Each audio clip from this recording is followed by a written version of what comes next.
I gave my stepmother the perfect Mother's Day gift, then washed her face as she realized what it really meant. I was 11 years old when my father married Cassandra. My mother had been gone 13 months. Melanoma that had spread faster than anyone expected.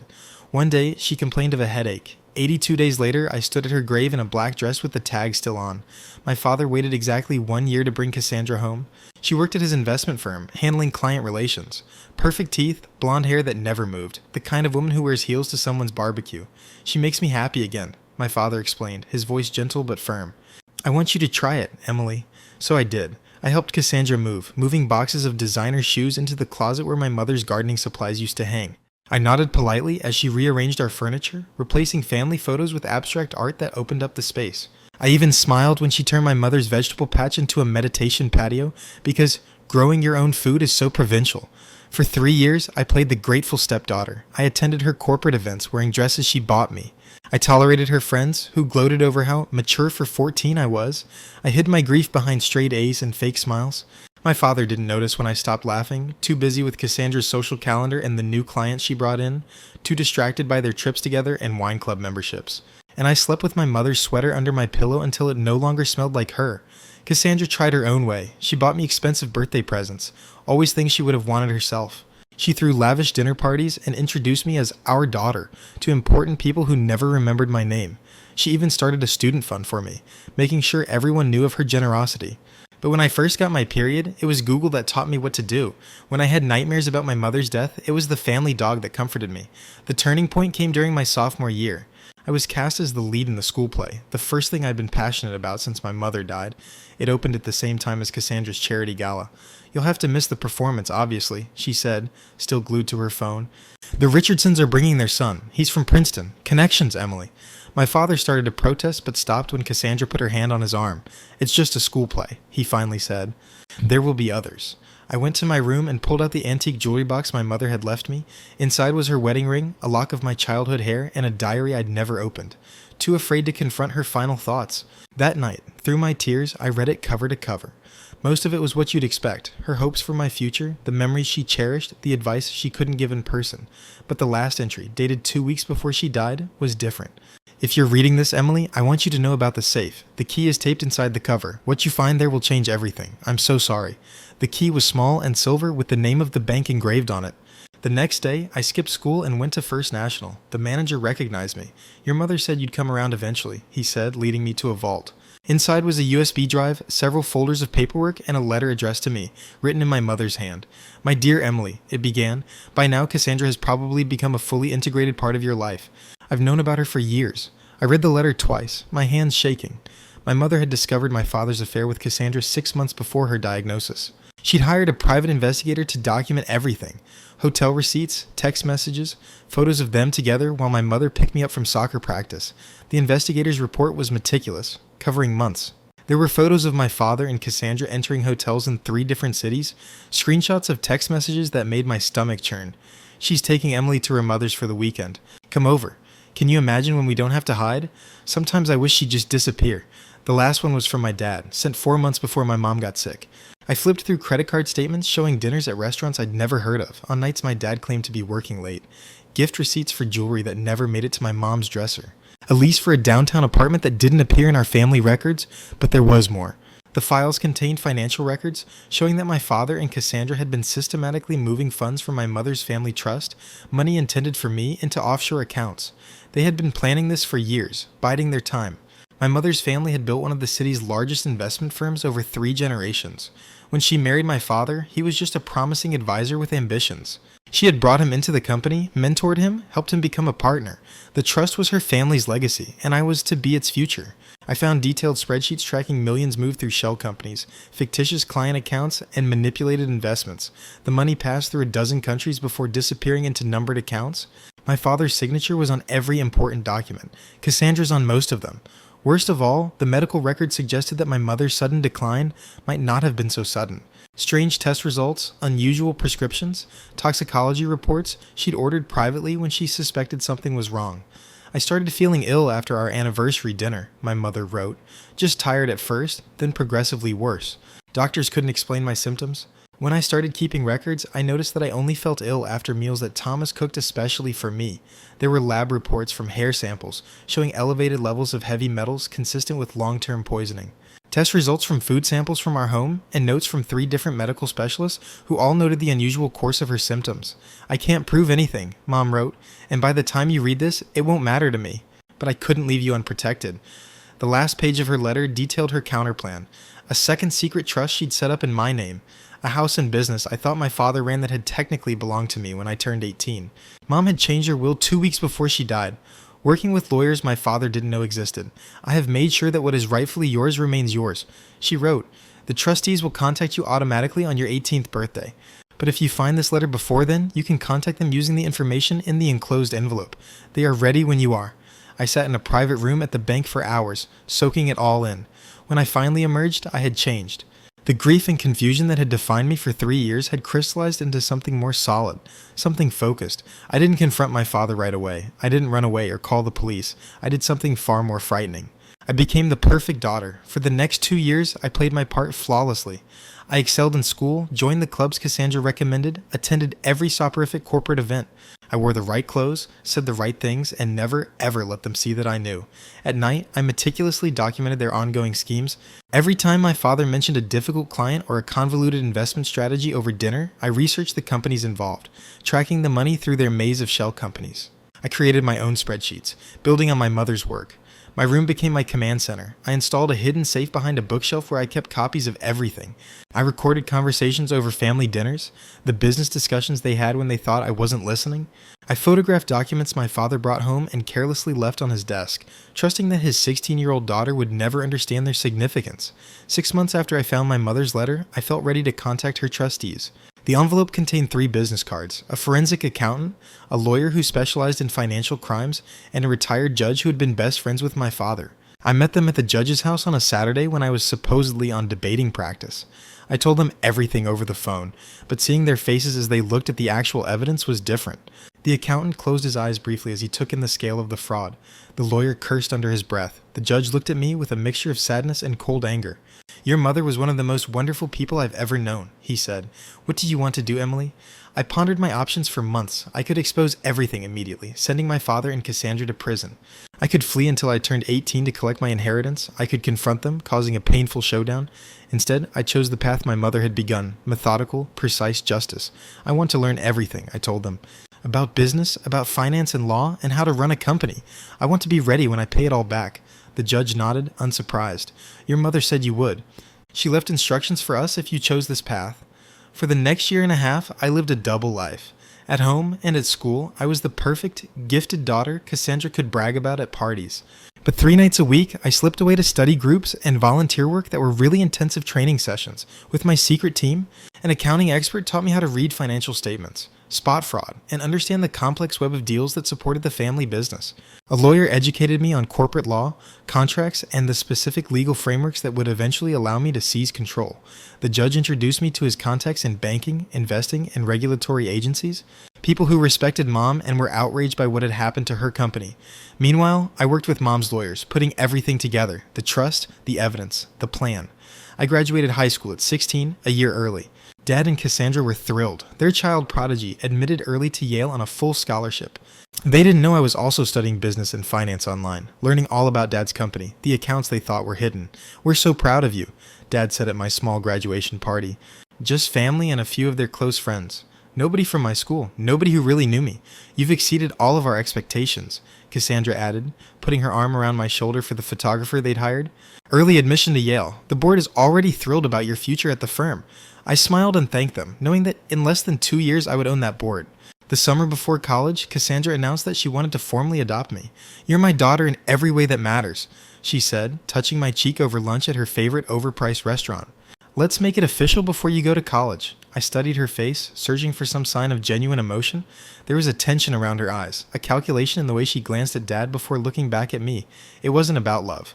It was about securing her position. An adopted daughter would cement her claim to the family business if anything happened to Dad. I smiled and hugged her, whispering that nothing would make me happier. We need to celebrate, Dad said, already signaling the bill. Maybe a weekend in the Hamptons? We could invite the Prestons. Their son is at Harvard Law School. That sounds perfect, I said, thinking of the file I'd compiled on the Preston's failing software company and the mysterious cash infusion it had received from one of Dad's shell corporations the previous year. That night, I called an emergency meeting with my confidants. We gathered in the judge's book-lined chambers after I told Dad and Cassandra I was staying over at a friend's to celebrate high school graduation. They want me to sign the adoption papers, I explained. I need to know if this will affect our plan. The lawyer spread the papers out on the mahogany desk. Actually, it might work to our advantage. The adoption process requires financial disclosure. We'll get an updated picture of their assets, and it won't affect your mother's trust. It's rock solid. How close are we? I asked. The accountant adjusted his glasses. We've documented 67% of the missing funds, traced them through 4 countries to accounts we can identify. That's more than enough for criminal charges. And the evidence of your mother's illness? The judge asked gently. That was the hardest part for me. The possibility that my father had not only betrayed my mother, but had actively poisoned her. The medical experts we'd consulted hadn't been able to prove murder definitively, but the pattern was suspicious enough to warrant an investigation. Let's leave that alone for now, I decided. One battle at a time. As I prepared to leave, the judge handed me a small, wrapped package. My mother left this with the specific instructions to give it to you when you were ready to move on. Inside was a vintage MLANC pen that had belonged to my grandfather. She used it to sign her first big deal, the judge explained. Said she wanted you to have it when you were ready to get yours back. Since that night, I've carried that pen everywhere. A talisman, a promise. Mother's Day was 2 weeks away. Cassandra always threw a grand event for it. Expensive brunches, professional photographers to document her maternal bond for social media. This year, she planned a garden party for 30 of their closest friends. The adoption announcement was to be the centerpiece. I had spent the previous week meticulously preparing my gift, working late in my room, gathering paperwork, organizing evidence, creating the perfect presentation. The irony was not lost on me. It was the most thoughtful gift I had ever created for her. The morning of the party was sunny and mild. Perfect weather for Cassandra's carefully orchestrated event. The caterers arrived at 7, followed by florists, event planners, and a small army of staff transforming our backyard into an elegant venue, a far cry from the wild garden my mother loved. I found Cassandra in her dressing room, surrounded by rejected clothing options. "What do you think?" she asked, holding up 2 nearly identical cream dresses. "Dior or Chanel?" "Chanel," I said, noticing how she immediately set aside the Dior I'd chosen. "I have something special for you," I said, handing her an elegantly wrapped box with a silver bow. "Oh, you shouldn't have," she said, and her surprise seemed almost genuine. We both knew I'd never given her a Mother's Day gift before. "I wanted one for the announcement today." She put the box down. "I'll open it later, at the party. It'll be more special." "I'd rather you opened it now," I insisted. "It's personal." Something in my tone made her pause. She studied my face, then reached for the box. Inside was a custom-bound book. On the cover, embossed in gold, was a daughter's appreciation. "Oh, Emily," she breathed, clearly expecting a collection of sentimental photographs and dedications. Her hand shook slightly as she opened it. On the first page was a photograph of my mother, smiling before she got sick. "What is this?" she asked, her voice tight. "Go on," I said softly. "It will get better." Page after page of the book told the story my mother had left me. Hotel receipts, bank statements, medical reports, each carefully annotated in my neat handwriting. I watched her face change as she turned each page, confusion giving way to shock, then anger, then fear. By the time she got to the section on transferred trust funds, her makeup was starting to run from the sweat on her forehead. "This is absurd," she whispered, but she kept turning the pages, unable to stop. The final section details the restructured trust, the legal steps already underway, and a meeting with the FBI's Financial Crimes Unit scheduled for tomorrow. "Those offshore accounts you and Dad open," I said casually, perching on the edge of her vanity. "They're not as untraceable as you thought. Did you know that 17 countries have signed new banking transparency agreements in the last 5 years? Or that wire transfers leave timestamps that can be matched with your cell phone's location? Data?" Her face went pale. "Dad and I would be very interested in the terms I'm proposing," I finished, still smiling when the doorbell rang, announcing the first guest. "Much better than jail," she said, standing and knocking back her mimosa. "You ungrateful little—" "Careful," I whispered. "You have guests looking at you, and I'm still deciding whether to show them what's in Chapter 3. She glanced at the book, still open to the page with her text messages to Dad from the week Mom was hospitalized. Messages complaining about hospital visiting hours, interfering with their dinner reservations. "What do you want?" she hissed, adjusting her dress with shaking hands. "You're going to come down and have your party. You're going to smile and laugh and be the perfect hostess. And tomorrow morning at 9 o'clock, you and Dad are going to meet me in Judge Henderson's office to discuss the terms of your continued freedom." Her eyes darted around the room, perhaps looking for a way out, finding none. "That's blackmail." "No," I corrected her. "It's justice. With a little mercy, if you earn it." I moved toward the door. "You have 30 seconds to fix your makeup. People are waiting." The party lasted 3 agonizing hours. Cassandra maintained her composure, despite her shaking hands and the strained smile that never reached her eyes. I played the role of adoring daughter to perfection, extolling her influence on my life, watching her wince at every private double entendre. Emily has been such a blessing, Cassandra told Mrs. Henderson, the judge's wife. I couldn't love her more if she were my own blood, and Cassandra has taught me so much, I added, meeting her gaze confidently, about loyalty, about consequences.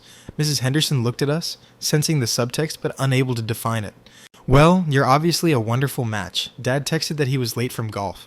All the better, his gift was waiting in his office, an identical book with additional documents relating to his role in the fraud. The guests trickled out as the day wore on, praising Cassandra for the wonderful event and congratulating me on Yale. I stood next to her at the door, accepting hugs from women smelling of expensive perfume and uncertainty, shaking hands with men who knew my grandfather but couldn't quite remember my name. Is Cass all right? One of my father's partners asked me quietly. She seems tense. Oh, she's just emotional about the adoption, I explained. Today means so much to her. After the last guest left, Cassandra disappeared upstairs. I found her 20 minutes later, frantically packing a suitcase. Going somewhere? I asked from the doorway. She spun around, a fistful of jewelry clutched in her hand. You can't prove any of this. It's circumstantial evidence. The FBI doesn't think so, nor does the SEC, but you can run if you want. They're expecting you. There's an agent parked at the end of our street. He's been there for 3 days. It was a bluff.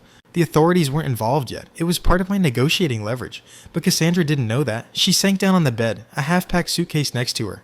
What now? Now we wait for Dad. Then we'll negotiate. Dad arrived an hour later, calling out to Cassandra as he came in. I met him in the foyer, holding his gift. Where's Cass? How was the party? He asked, loosening his tie.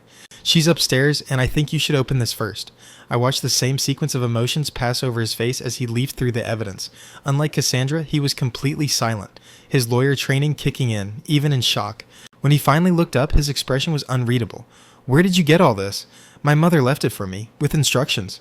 Something like pain flickered across his features, quickly suppressed. Emily, whatever you think you know is documented in triplicate and stored in several safe places. I finished for him, including evidence of my mother's deteriorating health that pointed to more than just financial crime. His face went white. You can't think that you poisoned her. I don't know. The evidence is flimsy, but it's strong enough to warrant an investigation if I decide to open one. He closed the book carefully, as if it might explode. What do you want? The same thing I told your wife. 9 o'clock tomorrow morning in Judge Henderson's office. We'll discuss how you can stay out of jail. That evening, after the guests had left, I found Cassandra sitting alone in the darkness of my mother's former garden, surrounded by the sterile white furniture she had chosen to replace the wildflowers. Why now? She asked, not looking at me. Why did you wait all this time? I sat down next to her, smoothing my dress. My mother taught me patience, and I needed to figure things out first. What do you want? I had rehearsed this moment for 2 years, imagining satisfaction, maybe even joy. Instead, looking at this woman who had helped destroy my mother, I felt devastated. Dad is transferring control of the company to me through the original trust. You will both resign publicly, but continue to work as consultants under my direction. The money you wired goes back into the trust. In exchange, I will not prosecute you. She laughed bitterly. You're 16. You can't run a company. I'm almost 17, and I have a team of mom's confidants who have been waiting for this day. And I've been training for this for half my life. Dad's heavy footsteps approached on the patio. Cassandra's fingers dug into the armrests. He'll never agree. I stood, adjusting the necklace Mom had left me. He already agreed. Check your phone. As we spoke, Dad had found his copy of the Mother's Day gift. His message to Cassandra was just 3 words. She knows. Dad joined us on the patio, his face drawn in the fading light. You didn't have to do that, he said quietly. You could have approached me directly. Like Mom, I asked when she confronted you about the affair 4 years ago, or when she questioned the trust distribution. How did those direct conversations go? He had no answer. A company isn't just numbers on a sheet, he tried instead. It's relationships, the trust of clients. If you kick us out, the damage may already be mitigated, I interrupted. My mom's team is ready to step in. Most of them never trusted you. They stayed out of loyalty to her memory. Cassandra glared at him. You said they were all loyal to you, that you had their support. He lied, I told her. Just like he lied about the prenuptial agreement you signed. The one with the infidelity clause, which would leave you with nothing if you got divorced. Her head snapped to him. What prenuptial agreement? The one I have a copy of, I said, along with evidence of your ongoing affair with Ryan Donahue in legal. Did you really think those hotel expenses wouldn't show up on an expense audit? The color drained from her face. Dad looked confused, then furious as it dawned on him. You told me it was over, he growled. Over, she insisted, but her eyes were averted from his. Emily is manipulating you. Actually, that's your specialty, I said, standing. I prefer the direct approach. 9 tomorrow. Don't be late and don't try to leave town. I have people watching the house. I left them on the patio, their angry whispers following me inside. In my room, I called Judge Henderson to confirm our meeting, then emailed the entire dossier to my confidants, with instructions to release him to the authorities if I didn't respond by noon the next day. Sleep did not come easily that night. I lay there, listening to their muffled arguments in the hallway, the occasional sound of things breaking, doors slamming. Around 3 in the morning, I heard a car start and drive away. By dawn, the house was quiet. I had dressed carefully for the meeting in the formal suit my mother had bought me for my first academic competition, her pearl earrings, minimal makeup, professional, serious, older than his years. When I came downstairs, I found my father alone at the kitchen island, staring into a cup of coffee, still in his clothes from the day before. "Where's Cassandra?" I asked, though I already suspected. "She left," he said evenly. "She took her jewelry and her car, left her phone so she couldn't be traced." I saw this coming. It complicates things, but it doesn't change them. She's not the primary stakeholder after all. He looked up, his eyes red and puffy. "You're like her," he said suddenly. "Your mother, when she was fighting for something." The comparison both warmed and hurt me. "We have to go. The judge doesn't like tardiness." The meeting was brief but thorough. Dad, lacking his usual confidence, signed all the paperwork presented to him, a power of attorney, a transfer of voting rights, a resignation letter. Judge Henderson walked him through each step, his voice neutral but his eyes cold. "You understand that these terms are contingent on your cooperation with the asset recovery team. Any attempt to hide assets or obstruct the process will result in the criminal charges we have prepared." Dad nodded mechanically. "And the company announcement will be consistent with the script provided, citing the family succession plan and desire to honor Catherine's legacy as the reasons for the transition." Another nod. "Sign here and here. Initial these pages." When it was done, Judge Henderson slid a final document across the table. "This establishes that you will not communicate with Emily directly except through approved channels until she is 18 years old. All communication will be through my office or authorized representatives." Dad's head snapped up. "What? That's my daughter." "You can't sign that," I said quietly, "or I'll release the medical records." His hand shook as he signed the paper. As he put down the pen, my M. Blanc, which I had brought especially for this purpose, his shoulders slumped with a finality that made him look suddenly old. "Can I at least explain?" he asked, his voice barely audible. "I've read all your explanations," I replied. "In your letters to Cassandra, in the memos justifying the transfers, in the statement you prepared for the board last year, assessing me as a potential future figure with limited actual power. I think I understand perfectly." Judge Henderson ended the meeting by telling Dad that a car was waiting to take him to his hotel. He would be allowed to return to the house next week to collect his personal belongings under supervision. When Dad stood up to leave, he stopped next to my chair. "Your mother would be proud," he said, and I couldn't tell if he meant it as a compliment or an accusation. "I know," I said simply. 2 months later, I sat at the head of a conference table in what had been Dad's office. The company's transition had been billed as a family succession plan, marked by press releases announcing the industry's youngest female CEO. Dad remained as a figurehead, controlled by ironclad contracts that tracked his every financial move. He kept his house, his social standing, and avoided jail. In return, I got what was rightfully mine, plus his complete submission to quarterly reviews where I analyzed every aspect of his professional life. Trustees formed my executive team, guiding me through the countless decisions needed to stabilize the company after years of Dad's manipulation. I deferred enrolling at Yale for a year, focusing instead on the practical business education at the firm. Cassandra resurfaced in Miami 3 weeks after her escape. The FBI had arrested her while trying to access one of the offshore accounts we'd uncovered. She spent 2 nights in jail before Dad's lawyers secured her release in exchange for her full cooperation. She returned to Connecticut under strict supervision, living in a company-owned condo and working as a client coordinator with severely limited powers. The prenuptial agreement I mentioned proved prophetic. Dad filed for divorce, citing abandonment and infidelity, leaving her with only what the separation agreement we had drafted would allow. She fought at first, threatening to expose the company's fraud until my lawyers reminded her that she would be the first target of any investigation. This was not justice for Mom. There was no way it would be. But it was the beginning of what she wanted for me. Control over my future, protection of the legacy she had built, accountability for those who had betrayed her. The search for definitive proof of Mom's illness continued quietly. I hired specialists to reanalyze the tissue samples the hospital had saved. I ordered new tests on the items from her vanity that I had kept untouched. I interviewed the medical staff who had treated her. The results remained frustratingly inconclusive. Suspicious patterns, but no conclusive evidence. Dad maintained his innocence on this front, even in private meetings with his lawyers, to whom he had confessed everything else. The cancer was real, he insisted. I had never touched her medication, never changed her food. I wanted her gone. Yes, I was guilty of wanting her dead, but not of doing it. I didn't know whether to believe him. part of me wanted him to be guilty of everything, a complete monster whose destruction I could pursue without hesitation.